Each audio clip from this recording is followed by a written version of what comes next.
Retrouver le goût de chanter et apprendre à aimer sa voix, c'est un article que j'écris sur mon site marimillot-prof.com. J'avais envie de vous faire une petite vidéo aussi pour vous dire que y a l'article à aller lire et puis aussi pour vous parler de ça un petit peu dans la vidéo. Donc voilà, je vais un petit peu faire un résumé de l'article, mais effectivement en fait j'ai de plus en plus de personnes qui viennent me voir parce qu'en fait elles ont perdu le goût de chanter. Et elles n'arrivent pas à aimer leur voix ou elles n'aiment plus leur voix. Et donc, ce que j'ai remarqué, c'est qu'il y a plusieurs raisons souvent que les gens m'évoquent. Souvent, c'est dans les premières séances, quand je fais la première séance de cours, en fait, je prends connaissance du parcours vocal. Et puis, effectivement, des fois, il y a certaines personnes qui m'expliquent un petit peu leur parcours et pourquoi, du coup, elles ont arrêté de chanter et pourquoi elles viennent me voir. Parce qu'elles ont peut-être trouvé en moi quelque chose qui les intéressait, une façon d'être peut-être qui leur a donné envie de rechanter, en fait, déjà peut-être. Et du coup, voilà, les raisons que l'on m'a évoquées, il y a des fois des pertes, en fait, d'être cher, d'être proche. Ça peut, des fois, jouer sur le fait que on n'a plus envie de chanter, mais peut-être aussi sur d'autres choses. Mais en tout cas, sur le goût de chanter, ça joue. Sur le manque de confiance. Et puis aussi, j'ai certaines personnes qui ont travaillé avec différents professeurs et qui parfois, ces professeurs-là, étaient un peu durs en fait dans leur façon de faire, pouvaient avoir des critères de jugement esthétique sur ce qu'est une belle voix qui faisait que du coup la personne avait une sorte de pression à pas réussir à faire les beaux sons que la personne lui demandait. Et voilà, et d'autres raisons que je cite dans mon article et que vous pouvez bien sûr aller voir. Hein, l'article sera plus complet que la vidéo.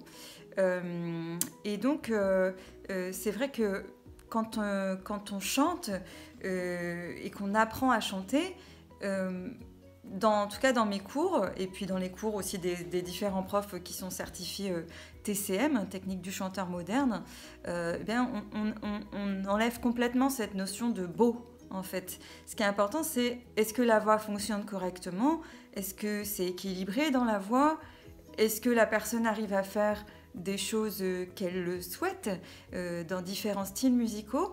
Et on essaye de transmettre le fait que les bases, les fondations, qui ne seront pas les mêmes dans la technique du chanteur moderne que dans d'autres cours que vous aurez trouvé, puisque c'est une technique particulière qu'a créée Alan Wright, eh bien en fait on essaie de mettre des fondamentaux en place qui pour nous en fait transmettent comment doit fonctionner la voix pour qu'elle soit équilibrée. Donc il y a des choses qu'on appelle de la phonation saine, c'est comment émettre sa voix de manière saine du grave à l'aigu.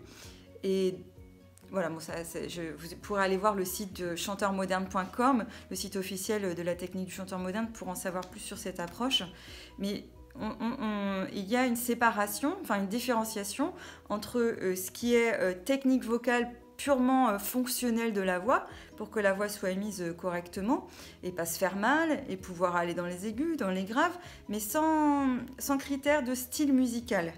Et puis à côté de ça, il y a aussi tout ce qui est options esthétiques qui correspondent aux styles musicaux. Comment on va modifier le son de notre voix pour que ça sonne rock, lyrique, jazz, variété, pop, blues, reggae, etc. Et donc, on a des recettes qui nous permettent de modifier le son de notre voix selon les styles musicaux qu'on veut faire. Et donc, c'est vrai que la musique classique est enseignée depuis très très longtemps en France et il y a une façon de faire qui peut évoluer, et donc c'est ce qu'on essaye de faire dans la technique du chanteur moderne, qui est appuyée, c'est une approche qui est appuyée sur la physiologie de la voix et l'acoustique de la voix. Ça revient très très souvent des gens, et c'était mon cas aussi à une époque, qui ont appris le chant lyrique pendant des années. Et donc, on ne leur a pas appris à différencier le style et les éléments fondamentaux qui font que la voix est fonctionnelle. Et donc, les gens arrivent avec... dès qu'ils chantent, après, ça sonne lyrique, quoi. Donc, du coup, c'est des aigus qui sonnent classiques, une voix, pour les femmes, une voix de poitrine qui est moins développée. Voilà, ça fait appel à différentes choses. Et les personnes, si elles ont travaillé qu'avec un prof de chant qui n'enseigne pas la technique séparément du style, peuvent se retrouver après, plus tard, bloquées et ne pas réussir à faire d'autres sons avec leur voix. Donc ça peut être le résultat peut être que certaines personnes arrêtent complètement de chanter parce que du coup on leur a dit que un beau son c'était un son lyrique ou autre chose peut-être. Moi c'est cet exemple qui me vient parce que c'est souvent ça dont on me parle. Et puis c'est aussi des choses que j'ai apprises moi aussi dans mon parcours. Donc du coup je vois bien ce que c'est. Voilà, on leur a dit que ça c'était beau, et donc ça sous-entend quelque part, même si on le dit pas, que le reste c'est pas beau. Donc du coup en fait les personnes peuvent se dire du coup si je veux faire d'autres sons avec moi, ma voix déjà je sais pas comment faire, je sais pas si c'est possible. On m'a dit que qu'on pouvais faire que du chant lyrique et que la voix ne pouvait pas peut-être sonner dans d'autres styles, alors qu'on sait maintenant et je peux vous faire une démonstration là, mais wouh, si je fais un l'ho perduto, me meschina. J'ai des recettes et une connaissance qui me permet de transformer un peu ma voix pour que ça sonne lyrique à l'oreille. Mais si je vous fais un autre morceau, Roxane, you don't have to put on the red light. Ma voix sonne complètement autrement parce que je sais qu'est-ce que je dois changer à l'intérieur pour que ça sonne comme ça. Ou si je veux que ça sonne plus soufflé, Roxane, you don't have to put on the red light. Ou plus projeté. Isn't she lovely? Isn't she wonderful? Voilà, on peut modifier le son de sa voix. Et ça aussi, on peut... Isn't she lovely? Isn't she wonderful? Voilà, c'est juste pour vous montrer que on peut modifier le son de sa voix pour aller dans différents styles. Après, bien sûr, il y a des personnes qui vont être fans de pop. Moi, je suis fan de jazz, donc je connais beaucoup plus de détails dans le jazz qu'un autre prof va peut-être connaître quand même bien le jazz, mais le chante peut-être pas autant que moi. Et de la même manière que moi, par exemple, le rock, je connais quand même des outils là-dedans, et je peux les transmettre, mais c'est pas quelque chose que je chante souvent. Mais j'ai quand même une connaissance qui me permet quand même de faire sonner la voix de quelqu'un rock. Et puis aussi de lui montrer qu'est-ce qui fait, qu'est-ce qu'on doit changer, qu'est-ce qu'on doit mettre en place pour que la voix fonctionne correctement, et qu'est-ce qu'on doit changer pour que ça sonne dans le style. Voilà, donc en tant que prof TCM, on a des outils qui nous permettent d'analyser la voix des chanteurs et de reconnaître ce qu'ils font en fait. Et aussi, pas juste de le reconnaître, mais aussi de le transmettre aux élèves. Voilà, et donc il y a des gens qui ne travaillent pas avec des profs comme ça. Et si vous avez envie de chanter du lyrique toute votre vie, allez prendre des cours avec un chanteur lyrique, puisque bien sûr, un bon prof de chant lyrique, puisqu'il y a des bons profs, puis il y a des moins bons. Allez prendre des cours avec quelqu'un comme ça, qui connaît bien la technique vocale aussi, et qui comprend la voix, anatomiquement, physiologiquement. Il va bien vous aider, mais il va peut-être vous enseigner en même temps le style. Donc si le style, ça ne vous intéresse pas, le style lyrique, il faut peut-être mieux vous orienter sur quelqu'un qui va pouvoir vous aider à comprendre comment bien la voix fonctionne et comment faire dans votre voix, pour après aussi modifier le son de votre voix selon ce que vous voulez faire. Voilà, je ne sais pas si c'est très clair. N'hésitez pas si vous avez des questions là-dessus. Et donc, à les poser dans les commentaires. Est-ce que vous venez aussi, vous, d'une formation lyrique? Avez-vous déjà pris des cours de chant lyrique? Et êtes-vous coincé dans votre voix? Ou arrivez-vous à faire les sons que vous voulez pour faire d'autres styles de musique? Ou est-ce que vous avez des blocages aussi? Je vous invite à mettre ça dans les commentaires. Et si vous avez travaillé avec des très bons profs de chant lyrique, indiquez-les aussi dans les commentaires. Ça peut peut-être aider aussi d'autres personnes. Moi voilà, donc si je reviens à mon sujet, retrouver le goût de sa voix, le goût de chanter et aimer sa voix, bien voilà, si on a travaillé avec quelqu'un qui nous apprend que ça c'est beau et donc le reste c'est moche, ben forcément ça, dans notre tête on se dit bon bah alors ce que je fais, si je fais autre chose ça va être moche. et puis en plus de ça, peut-être que ce qu'on m'apprend à faire, les sons beaux qu'on cherche à me faire apprendre, peut-être j'arrive pas à les faire bien, donc à ce moment-là, je suis vraiment nulle. Parce que d'une part, j'arrive pas à faire les sons beaux que mon professeur veut me faire faire, et en plus de ça, les autres sons, bah, ils sont moches. Donc du coup, vous voyez, en fait, bah, on est un peu coincé. Et donc il y a des gens quand même qui se retrouvent coincés avec cette vision du chant qui est quand même bah, pas très, qui est très très limitée. Donc du coup, un petit message inspirant, c'est de vous dire que si vous n'arrivez pas à faire d'autres styles de musique, simplement essayez de trouver quelqu'un d'autre qui va vous permettre de trouver une autre façon de maîtriser votre voix. Et puis, surtout, dites-vous bien qu'on peut émettre différents sons avec notre voix et on peut créer différents styles musicaux avec notre voix.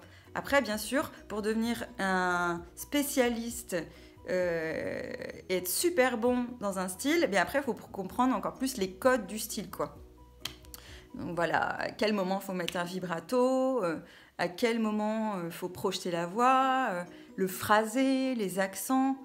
Voilà, mais ça, c'est déjà beaucoup de détails. Avant ces étapes-là, il y a plein de choses qu'on peut mettre en place si quelqu'un qui comprend bien la voix pourra vous le transmettre. Du coup, j'avais aussi en fait dans mon article, et allez lire l'article si ce n'est pas encore fait, cliquez sous le lien dans la vidéo, vous allez pouvoir lire l'article en entier. Ce que je conseillais, c'est si vous avez perdu le goût de chanter, c'est d'y aller très doucement. Donc, à moins que vous ayez envie d'y aller à fond et parce que vous êtes décidé et tout. Mais c'est vrai que ce que je remarque, et ça m'arrive aussi pour d'autres choses dans la vie. Par exemple, pour prendre des cours de piano, par exemple, quand je vais prendre des cours de piano, comme je passe du temps sur d'autres choses, je prends moins le temps de travailler le piano et puis j'abandonne, puis je refais. Mais ce qu'il faut vous dire, c'est que même si vous allez doucement, par exemple, et vous vous remettez un petit peu à chanter, mais vous faites que quelques sons, vous chantez une phrase d'une chanson, un jour dans la semaine ou un jour dans le mois, mais déjà vous reprenez le goût au chant en fait. Si vous aviez arrêté, imaginons, de chanter pendant 3 ans par exemple, c'est la même chose un petit peu aussi pour les gens qui ont envie d'apprendre à chanter, qui n'ont jamais chanté. Laissez-vous le temps de trouver votre routine et ne vous cassez pas en vous disant que c'est nul ce que vous faites, en fait c'est important. Voilà. Et puis aussi, je cite d'autres solutions en fait dans mon article. Enfin, c'est des solutions, c'est des pistes. Voilà. Je dis pas que ça va régler les choses de manière magique pour les gens qui ont perdu le goût à chanter et qui n'aiment pas leur voix. Mais voilà, c'est des pistes que vous pouvez explorer. Et puis surtout, entourez-vous de gens qui sont positifs pour vous et qui vont vous donner de la motivation en fait, qui vont pas vous dire ah, c'est moche ce que tu fais. Il faut absolument que tu deviennes chanteur parce que tu sais super bien chanter, donc faut que si tu le fais pas, ça veut dire que t'as pas passé assez de temps. Dans un sens ou dans l'autre, que ce soit positif ou négatif, ce qu'on vous dit, mais à partir du moment où vous met la pression, c'est pas possible de progresser facilement, quoi. On n'arrive pas en fait à apprendre facilement sous pression en fait. Donc du coup, travailler aussi sous pression. Donc du coup, entourez-vous de gens positifs qui vont vous permettre de retrouver votre goût au chant. Voilà. Et si par le passé, il y a des gens qui vous ont vraiment enfoncé, dites-vous qu'ils n'avaient pas raison. Voilà, c'est leur perception, mais vous allez aller voir 3 autres personnes différentes, elles vont vous dire autre chose. Donc du coup, essayez de trouver quelqu'un qui va vous permettre d'avoir du positif là-dedans. Et puis allez-y doucement. Donc il y a plein d'autres choses que j'écris dans mon article. Là, c'est un petit peu plus brouillon la vidéo. J'espère que ça vous plaît quand même d'évoquer ce sujet-là. Si vous avez des questions et si vous êtes dans ce cas-là, que vous avez perdu le goût à chanter, que vous n'aimez pas votre voix, n'hésitez pas à l'indiquer dans les commentaires. Et s'il y en a qui ont réussi à retrouver le goût à chanter après une période un peu comme ça difficile, n'hésitez pas aussi à mettre dans les commentaires ce qui vous a aidé. Peut-être il y a quelqu'un qui va lire et ça va l'aider, quoi.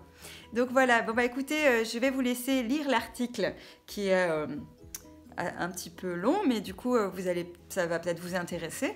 Et puis si vous avez aimé la vidéo, vous pouvez mettre un like, vous pouvez vous abonner à la chaîne, cliquer sur la petite cloche. Et puis je vous dis à très bientôt.